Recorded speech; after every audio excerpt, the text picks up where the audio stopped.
Okay, are we all ready? A lot to talk about around the room, I think. Good morning, good morning. Settle down, please. Okay. A final good morning. An awful lot. Oh, here we go. Come on down. I don't know. All right. Almost everybody's here. Good. Okay. Good morning. An awful lot has happened since our last meeting. There are a couple of things I'd like to highlight that are ripe for the board to focus on and for discussion. As you can imagine, they all have to do with our fiscal situation. First, as you all know, since our last meeting, the federal government finally took action on the stimulus package. I think it's important to remind everyone what it does for us as well as what it doesn't do. The stimulus package does benefit us to the tune of roughly $1 billion over the next 2 years.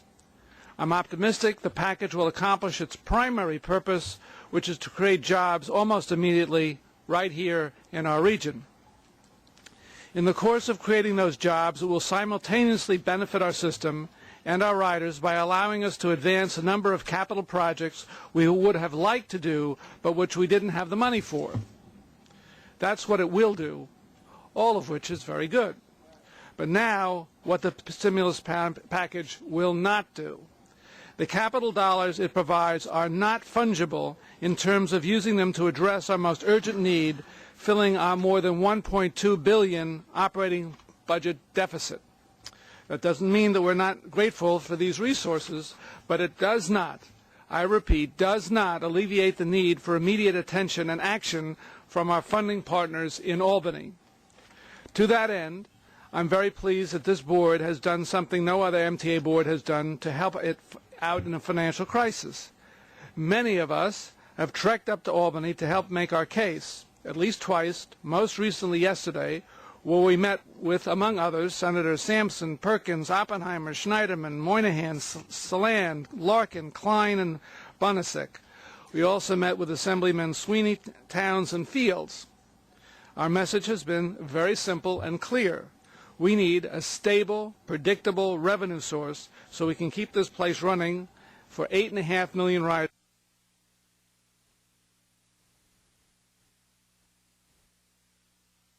Power. Oh my goodness, okay. And it's an urgent message for sure.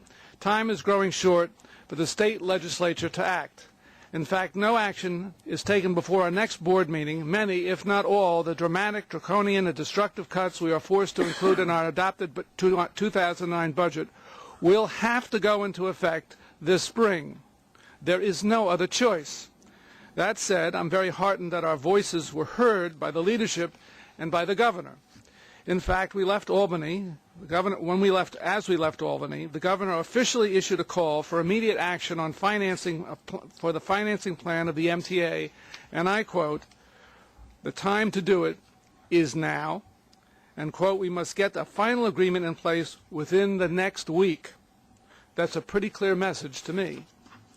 But if the legislature doesn't act, what that means to the region and the system and to our customers, well, it's really readily apparent to me that many of you have been sitting through our 8 public hearings we've held around the region, that it will be terribly painful.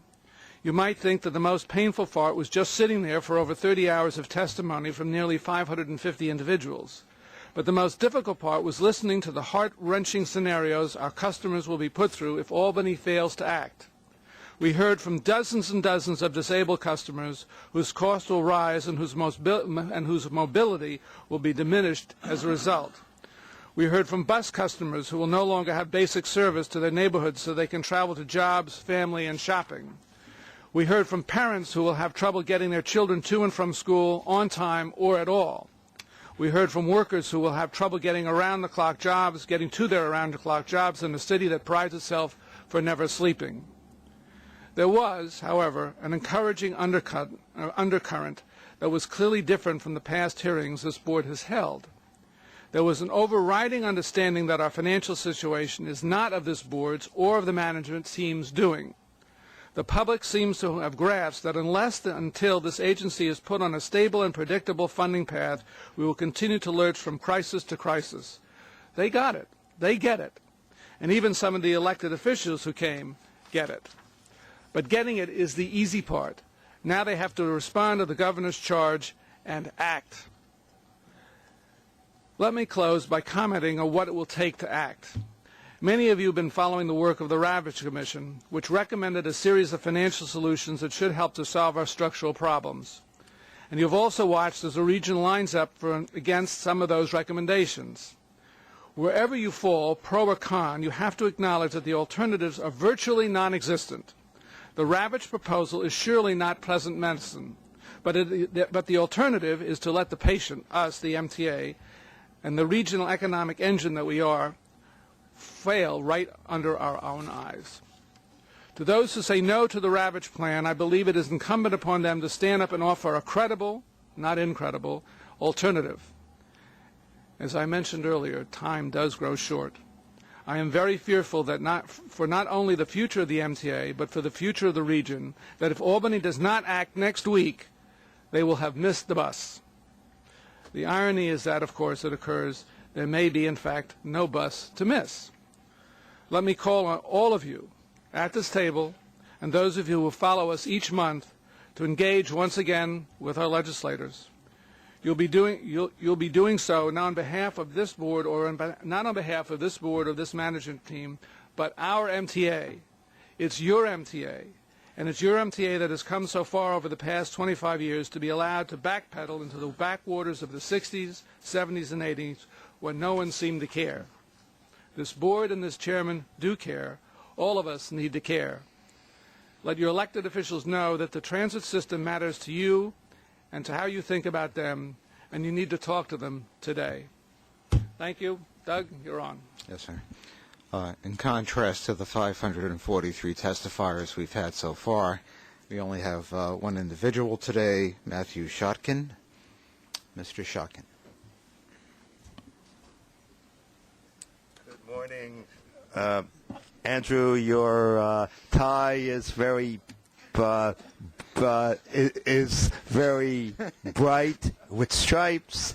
Mr. Chairman, your tie is very nice. Good morning, Mr. Chairman, ladies and gentlemen. My name's Matt Shotkin of 307 East 44th Street. I'm glad that according to page 2 of the Daily News, dated January 29th, 2009, for those of you that are layman's, that's 129, that the South Ferry Station is being redone. Too many people get their feet caught in the train doors. This is pure nonsense. Also, page 4 or 5 of the same paper says that the economic stimulus package will really help the Fulton Street Transit Center. It really needs help, as the chairman just said in his opening remarks. President Obama is doing a great job helping the city of New York. Thanks for the opportunity to speak today. And thank you, and that concludes today's public speaking session. Thank you, Doug. The minutes of last month's meeting have been distributed to all members. Are there any corrections or omissions? Motion to accept. Second. All in favor? Aye. Anybody opposed? So moved. And now, Lee, it's your turn. Thank you, Mr. Chair. And again, let me say briefly, speaking for the management of the MTA, I first want to thank the chairman and the board for your energies, your efforts in lobbying Albany. You've been terrific, and it's deeply appreciated by us. Again, want to echo what the chairman said. Thank the governor for urging the legislature to deal with the issue of the MTA finances this week. It is critical that it happen this week. And as we all know, the implications to our region, to the public, to our economy, to our environment, to the future of the New York metropolitan region are profound. And Albany must act now. As many of you are aware, And as the chairman alluded to, the MTA staff continues to work with the New York Metropolitan Transportation Council, the Federal Transit Administration, and our transportation partners on federal economic stimulus funding for our shovel-ready infrastructure projects. The list of MTA projects that will benefit from stimulus funding is not yet completed. We will email the list to you, our board members, as soon as it is finalized. As you know, the projects that are being considered are in the main projects that were deferred last year or are currently underway. Again, we're working with the federal government in terms of the criteria for these projects, and we expect those issues to be clarified shortly. This month we have 2 awards to present to New York City Transit employees who recently went above and beyond the call of duty in order to aid distressed New Yorkers in 2 separate incidents. Our first commendation goes to bus operator Anthony Moserino. On the afternoon, did I pronounce that correctly? Great. On the afternoon of January 19th, Mr. Moserino of the Ulmer Park Depot was driving the B36 bus in Coney Island. His bus had suffered a rare breakdown. I'll point that out, President Smith. I'm not sure if this is MTA bus or New York City Transit bus. And he and his customers were waiting for the arrival of a replacement bus. At this time, Mr. Moserino observed a young man outside the bus steal a purse from a woman walking on the sidewalk. Without regard for his personal safety, he immediately exited the bus and ran after the suspect. After running for 2 blocks, he spotted a police officer and told him what happened. The police officer began chasing the suspect. The suspect then dropped the purse and ran back toward Mr. Moserino, who grabbed him and held onto him until the police came to take him into custody and return the victim's purse.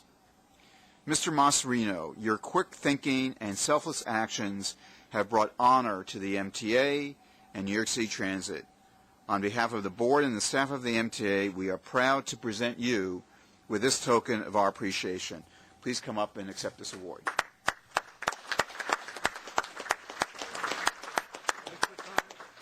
What was that? Picture time. Yeah, indeed.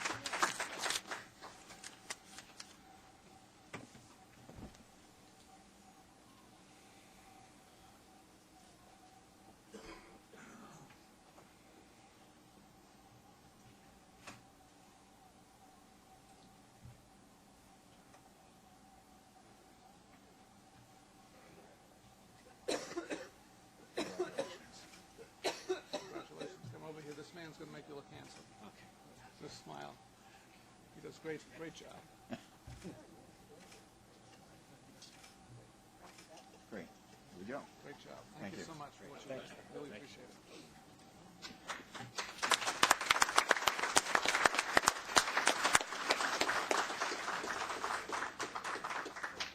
Our second commendation goes to John Logan, Superintendent of Security for New York City Transit. On January 29th, Mr. Logan entered the Fresh Kills station of the Staten Island Railway, Sertoa, on his way to work.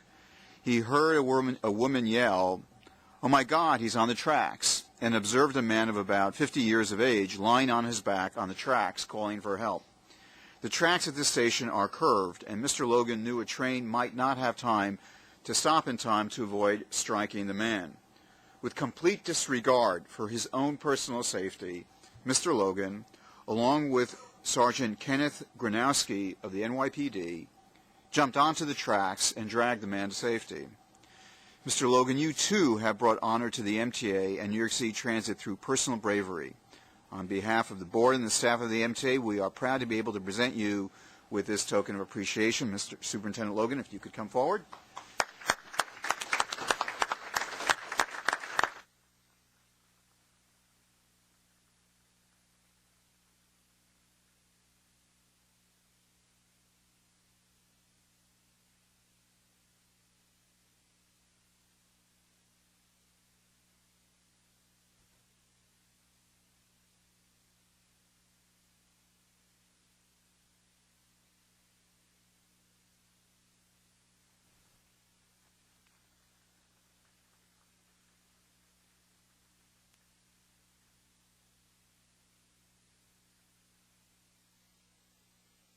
Andrew.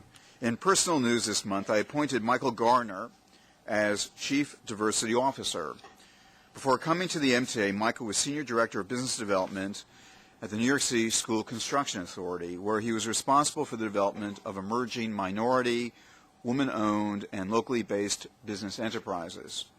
There, he oversaw the creation of one of the most comprehensive small business development and inclusion programs in the nation. Welcome aboard, Michael. Michael, where are you? Here we are.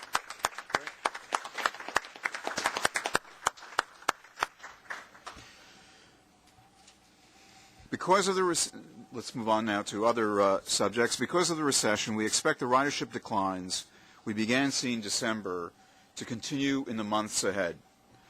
But to put our ridership in an historical context, the MTA carried more people in 2008 than in any previous year in its 41-year history. New York City subways provided 1.62 billion rides in 2008, up 3.9% from the previous year.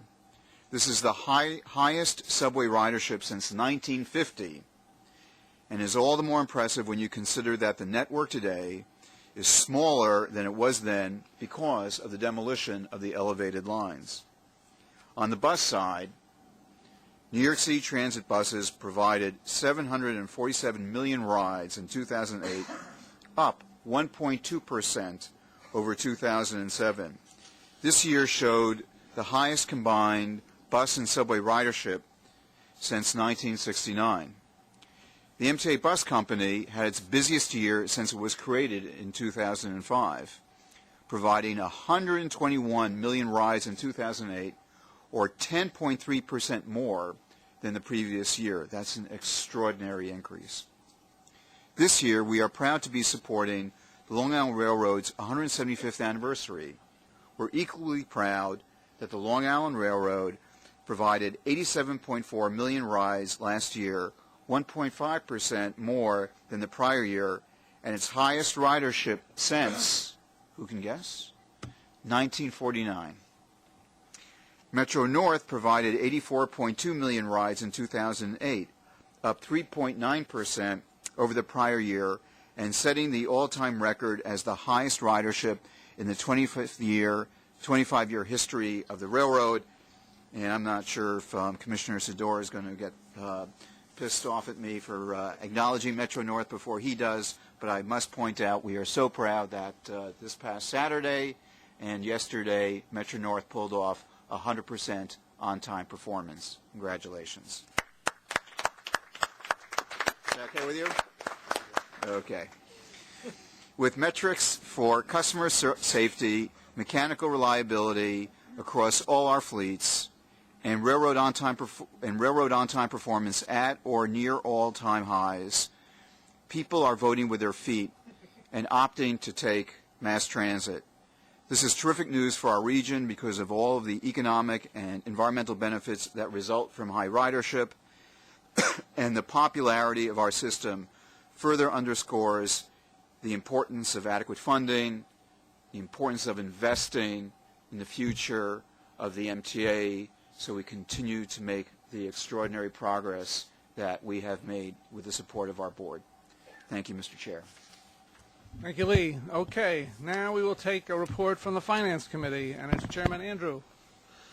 Mr. Chairman, I would like to present the following item for board's approval. There are two action items today. I request board approval to authorize the MRT-2 escalator payments to Dutchess, Orange, and Rockland County as more fully described in the board materials. May we please have a motion? Second. All in favor? Aye. Anybody opposed? So moved. I request board approval of resolutions which will certify and transfer $340,114,357 operating surplus to the MTA and New York City Transit pursuant to Section 1219A 2B of the Public Authorities Law of the State of New York. Transfer $4,490,753 representing 2008 investment income to the MTA pursuant to Section 569C of the Public Authorities Law of the State of New York. deduct from operating revenues of the Triborough Bridge and Tunnel Authority for its fiscal year ending December 31st, 2009, the amount of $13,953,000, which amount shall be paid into the necessary reconstruction reserve established by the authority by resolution adopted March 29, 1968. Deduct from the operating revenues of the Triborough Bridge and Tunnel Authority for its fiscal year ending December 31st, 2009, and set aside into a special account an amount determined from time to time by such authority to help fund post-retirement liabilities other than pension benefits of its employee, and advance the 2009 Triborough Bridge and Tunnel Authority surplus. All as set forth in the resolutions and materials included in the board book. May we please have a motion? Motion. Second. All in favor? Anybody opposed? So moved. Okay. There are 6 procurements totaling $143,579,388. There are no non-competitive procurements. There are 5 competitive procurements in the amount of $143,540,315. The committee recommends these procedures, and I move them. Motion. Second. All in favor? Any opposed? So moved. Okay. There is 1 ratification this month in the amount of $39,073. The committee recommends these procurements and this procurement, and I move it. Second, please. Second. All in favor? Anybody opposed? So moved. Mr. Chairman, that concludes our report. Thank you, Andrew. Now from the Transit Committee. Mr. Chairman, Yes, sir. if I may, on the finance, notwithstanding the minutes that were accepted a few minutes ago in this meeting, there were some rather spirited discussion happened last month about procedures and process having to do with the Finance Committee, and several commitments were made. I believe they've been ignored, and all I'm going to do is ask that you review that. I don't believe they've been ignored. But Well, I could read from the videotape for you, but I'd rather not. So. Excuse me? We're working in good faith to reconcile, I think, the differences among us on how we proceed on this, and we're continuing to do that. So I'm satisfied that it's not being ignored, Ed. Well, I would appreciate that be distributed to the entire board, that the fact that that is happening. Because, Commissioner Frashka was not the only one involved in that conversation. There were several other members of the board, and it would be appropriate to have it noted in the minutes. All I can tell you is that the Finance Committee has directed the Chief of Finance, Gary DeLavison, to take charge of this, and he has been in touch with all the parties, all the board members that have some dissenting opinions on how things are being orchestrated, and we will be back to you. It's ongoing. I made a commitment to the committee, and when I make a commitment, it's done, and will be done. Could you have him reach out to members who aren't on the Finance Committee who raised those concerns as well? Thank you. We will have Gary do that. Thank you. Right? Absolutely. Yep. Okay. Okay, now you're on, Doreen. Good morning, Mr. Chairman. On behalf of the Transit Committee, I present the following for the board's approval. While there are no action items, there are 25 New York City Transit procurements totaling $213,100,000. Of that number, 2 are non-competitive in the amount of $600,000. The committee recommends these, and I move them. Second, please. All in favor? Anybody opposed? So moved. There are 10 competitive procurements in the amount of $194,100,000. The committee recommends them, and I move them. Second, please. All in favor? Anybody opposed? So moved. There are 13 ratifications in the amount of $18,400,000. The committee recommends them, and I move them. Second, please. All in favor? Anybody opposed? So moved. With regard to MTA Bus, there are no action items and no non-competitive procurements. There's 1 competitive procurement in the amount of $60,000. The committee recommends this procurement, and I move it. Second, please. Second. All in favor? Any opposed? So moved.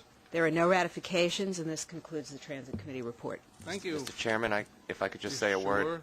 One of the ones that was just approved is the Culver Viaduct job, which is really important piece of work for our long-struggling F-line and G-line passengers, and we look forward to service enhancements once that is accomplished. Thank you, Andrew. David? Long Island Railroad and bus. Good morning, Mr. Chairman. The Long Island Railroad Committee met this month. There are no action items.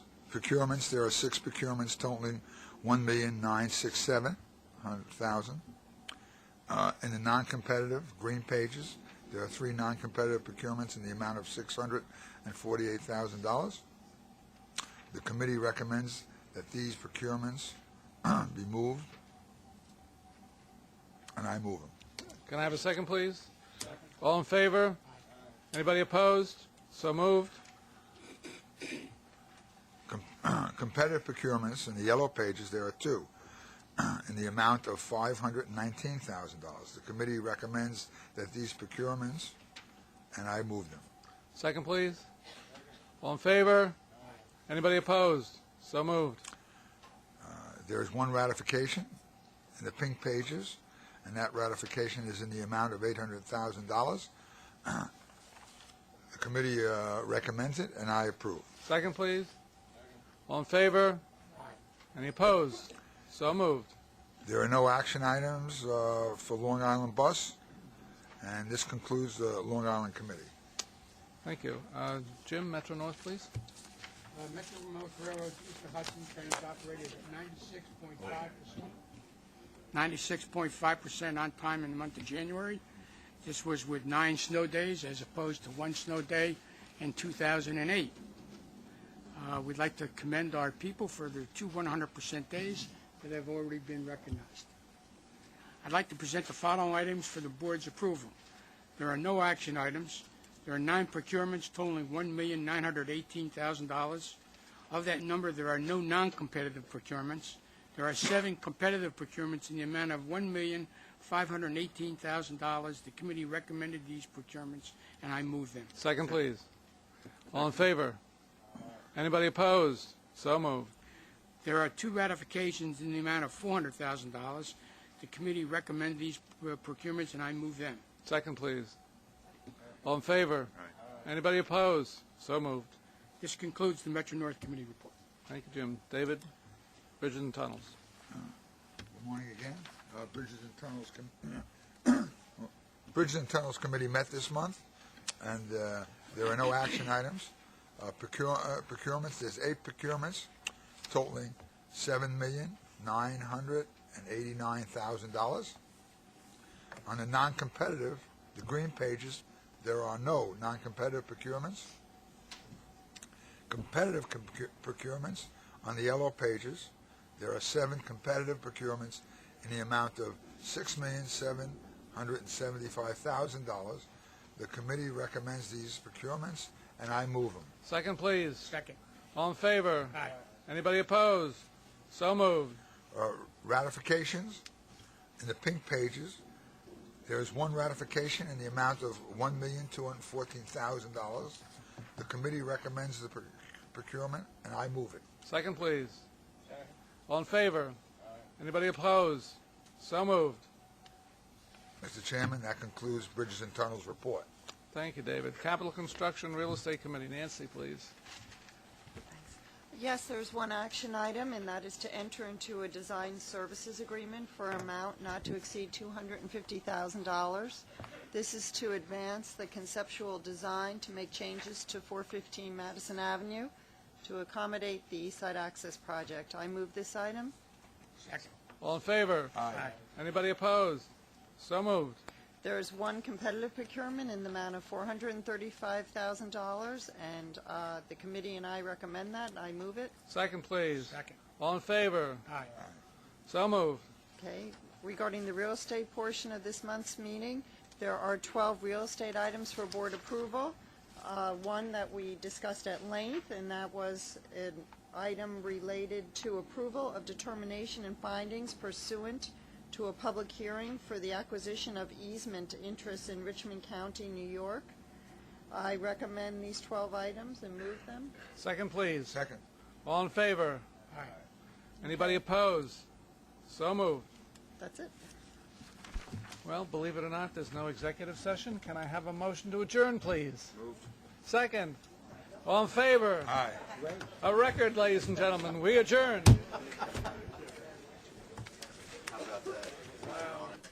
Okay.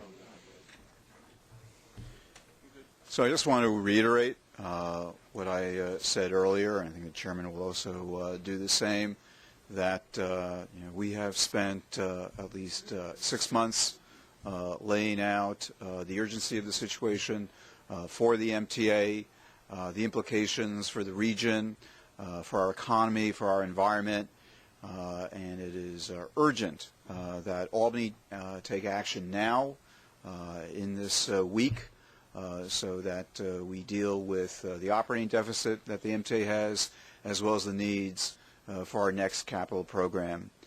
We are delighted that the governor put forward his statement yesterday urging the legislature to act upon the Ravitch recommendations, and we are fully engaged with the legislature and the governor as we deal with this situation over the next couple of days.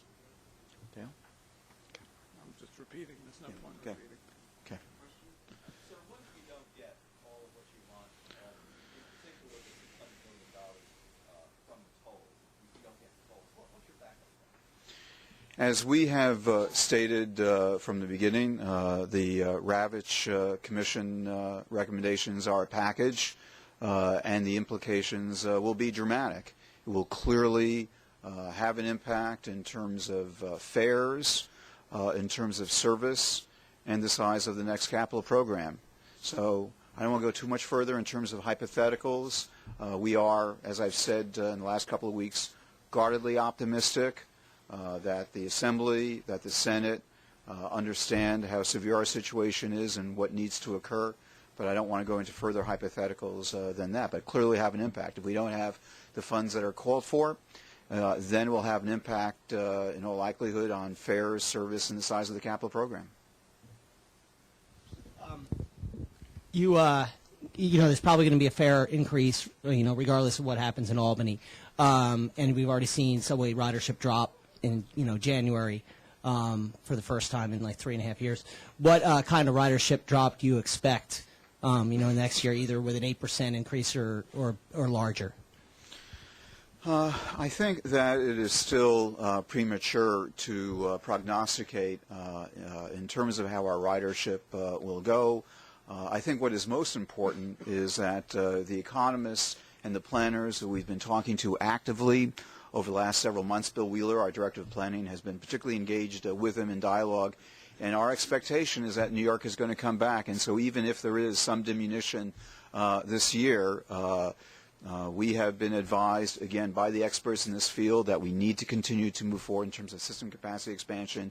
And if there is a drop, the likelihood is that it will not be for the long term, and our growth trends will continue along those ways. Mr. Chairman, do you feel like your trip to Albany, that you swayed some lawmakers who weren't on board before?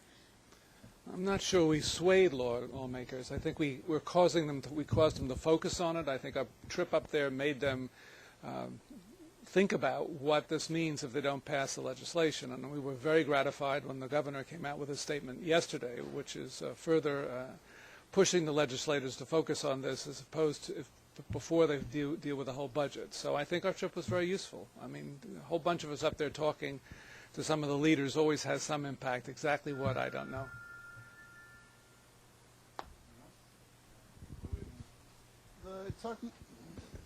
Can you talk more, Lee, about the stimulus projects? When do you expect to get those going, and talk about some of the ones that are going to be in there? We're hopeful to get the back up to the federal definitions from the Federal Transit Administration. Until that is clarified, we won't be able to put out formally our project list. We've been working very closely with the FTA, with the state, because by by the way in which the stimulus package was put together. This all does get coordinated by Albany with Tim Gilchrist. And so we're hopeful soon that we will have the resolution to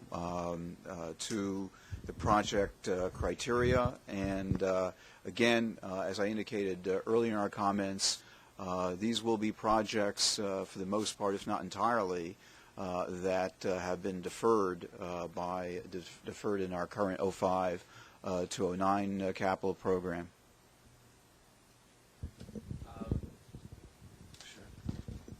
You know, talking to legislators, they still seem, some of them seem concerned. They use words like lack of accountability and transparency and the way the MTA is run. Are you running into that, and do you think that's still a fair criticism or view of the authority? There still seems to be among some senators a mistrust of this authority as part of the broader world of authorities.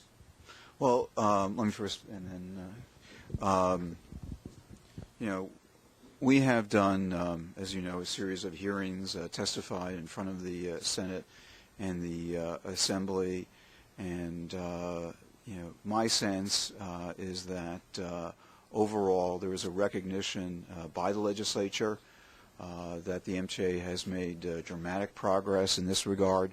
This issue was also spoken to by the Ravitch Commission, and I think that particularly those individuals who have particularly been at the forefront of these issues, like Chairman Brodsky, who has made this a personal crusade, if you will, I think that there has been recognition that the MTA has made dramatic steps in this regard and should not be, as Dick Ravitch and the Commission concluded, should not be any reason not to rescue the MTA.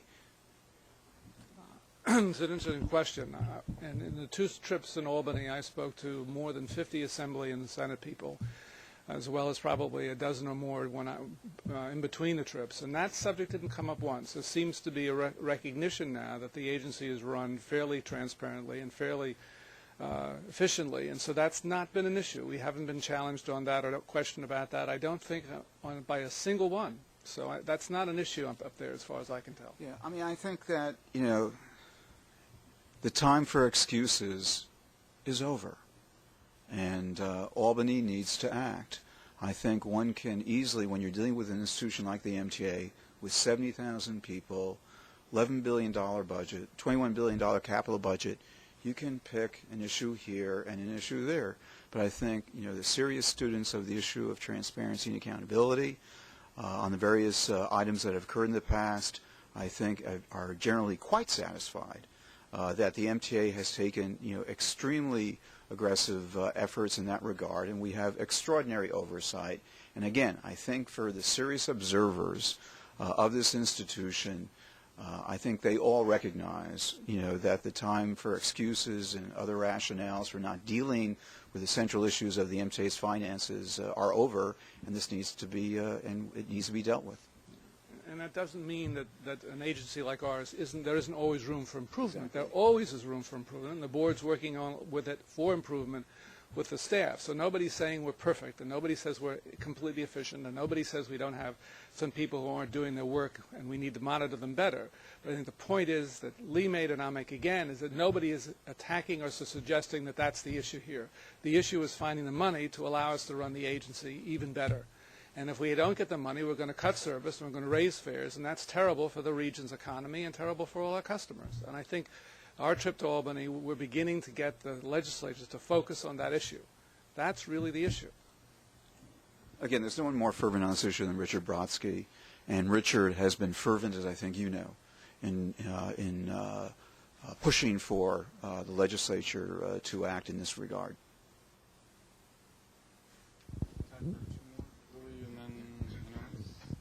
Last question.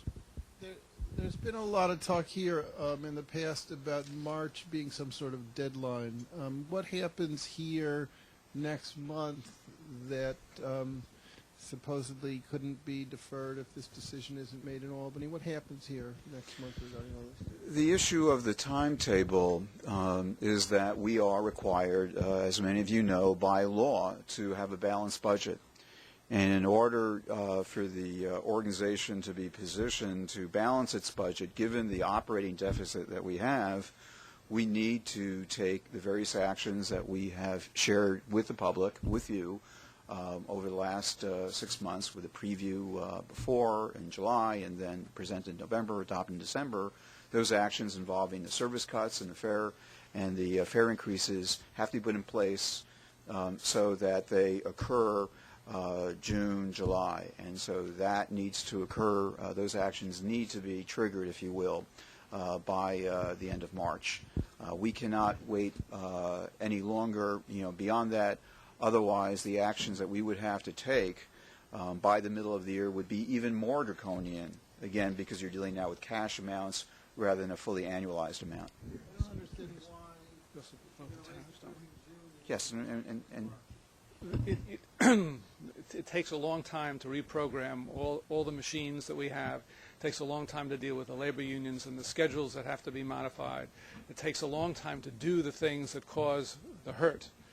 And also next month is the month that the board must vote the tariff increase, an actual vote to vote the tariff increase, so that will be programmed in the machines in time to get enough money so that by the end of the year our budget is balanced. Remember, we can't borrow without the state Senate legislature's approval, and we have to, only tool we have is to either cut fares or cut service and raise fares. And again, this is, we, as you've covered and the whole press corps has covered, it takes the authority several months to ramp up to do the actions that Dale itemized. Did you get any sense from your trip yesterday when the bill on the Ravage proposals might emerge? We didn't get any commitment other than the governor saying he wants it done this next 10 days. It was in his statement. I think that's the person you need to ask. He and the leaders have to do the moving. I've been in touch with Dick throughout the day yesterday, with Mark Shaw and the other folks, and obviously with Dale, and we are working very closely in sync. And as the chairman indicated, when the governor will introduce the bill in the context of the negotiations that are taking place, they are meeting in conference this afternoon. Both houses, we are heartened by that fact, and the negotiations are taking place as we speak.